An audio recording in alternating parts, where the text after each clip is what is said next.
The wind howled through the dense pines, Ascot Forest carrying the chill of an October night. Ethan, a lanky 17-year-old with a mop of dark hair and a penchant for solitude, trudged along the overgrown trail, his flashlight beam slicing through the fog.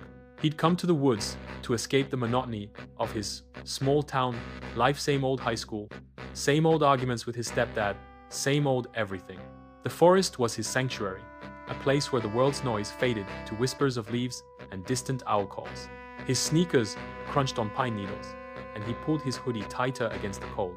The air felt heavier tonight, the stars obscured by a strange, greenish haze that seemed to pulse faintly above the treetops. Ethan shrugged it off as some weird weather phenomenon. He had no idea what was coming. A low hum, like a tuning fork struck deep in the earth, vibrated through his bones. He froze, heart quickening. The sound wasn't natural, it was too steady, too alien. His flashlight flickered, then died. He smacked it against his palm, cursing under his breath, but it stayed dark. The hum grew louder, a thrumming pulse that made his teeth ache. Above, the haze thickened, coalescing into a sickly glow. Shapes moved within rectangular, impossible shapes that didn't belong in the sky. Ethan's stomach twisted. He told himself it was a drone, maybe some rich kid's toy, but the shapes were too large, too silent. A beam of cold, white light stabbed down from the sky, pinning him like a specimen on a slide. He bolted. Branches clawed at his face as he crashed through the underbrush, his breath ragged. The beam followed, relentless, its edges shimmering with an oily iridescence. He tripped over a root, sprawling face first into the dirt, the metallic taste of fear flooding his mouth. The hum was deafening now, a physical weight pressing him down. He scrambled to his knees, heart hammering, and saw them figures descending from the line.